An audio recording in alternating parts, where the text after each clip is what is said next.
Hey everybody, this is the fourth here, and in this video, I wanted to introduce you to another technique regarding compression and dynamics processing, which is parallel compression, or sometimes known as New York compression.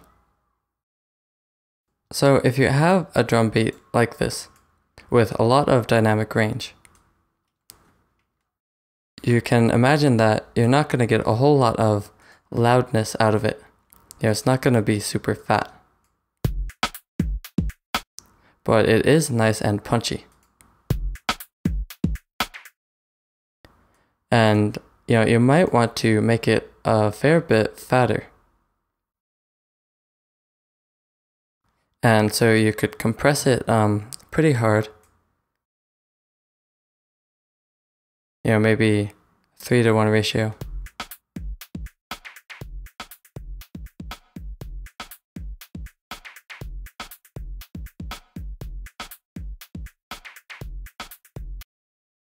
And then bring the gain up.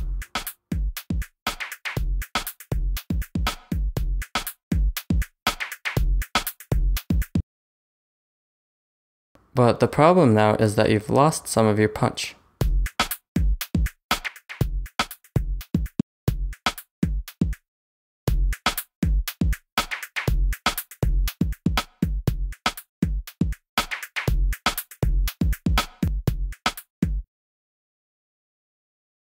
And so the idea behind parallel compression, or New York compression, is to have a compromise between this, very fat compressed sound here, where you've kind of lost the punch, and the really punchy sound that isn't very fat.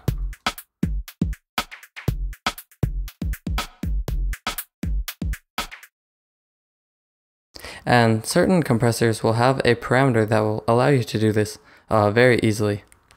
Unfortunately, the Fruity limiter doesn't have that option, so I will be showing you with Maximus.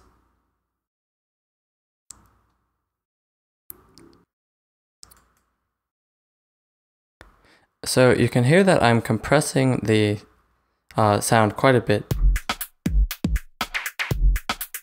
It's really compressed. And what I do is I adjust the wet-dry mix. So in Maximus, this is the LMH mix knob, which stands for the low mid-high mix. And in many other compressors, it will be a dry-wet knob, and it will just allow you to adjust how much of the dry signal is output and how much of the wet, really compressed signal is output. And you can adjust it and find an appropriate balance between the super fat compressed sound and the original punchy tight sound.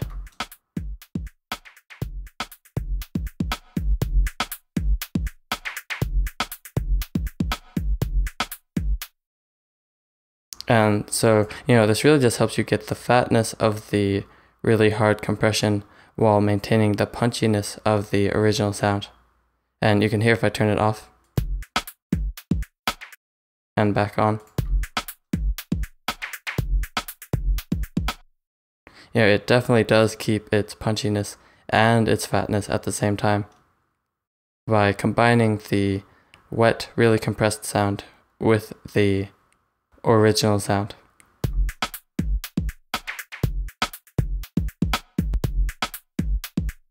And you can always adjust it to your personal preference.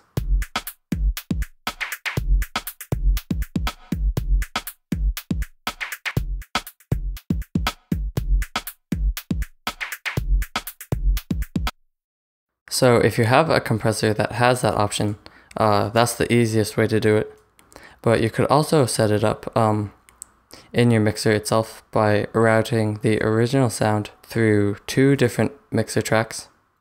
One will be compressed pretty hard, and the other will not. And then you just want to bring those levels down so that you're not getting a ridiculously loud final result.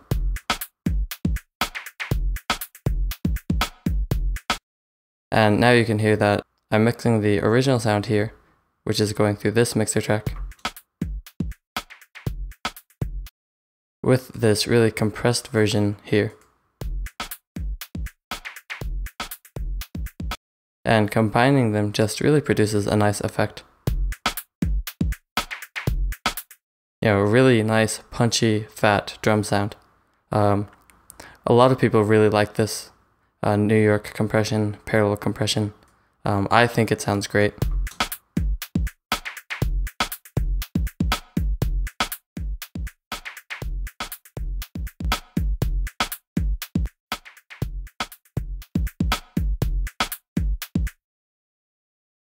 You know, it just keeps the punchiness while adding some fatness.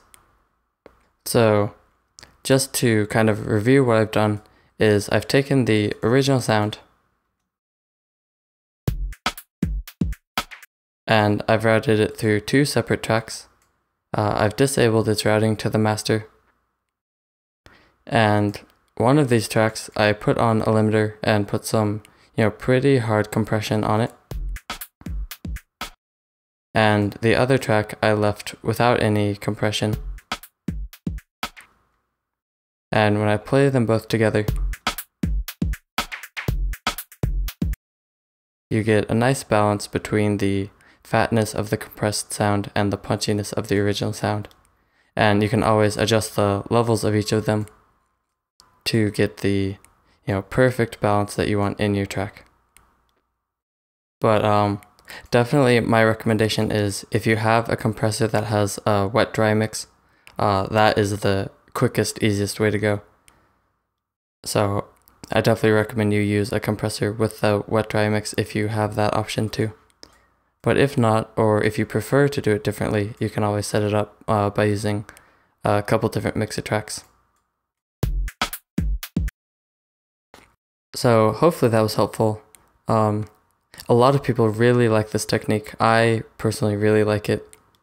And it's not limited to drums. It's very, very common on drums, and that's why I've used drums as an example in this video. But you know, you can do it on any kind of sound that you want to add some fatness to, but at the same time not completely destroy its dynamics. So hopefully that was helpful, and you now know how to use parallel compression, and you can, you know, use it in your tracks if you want to.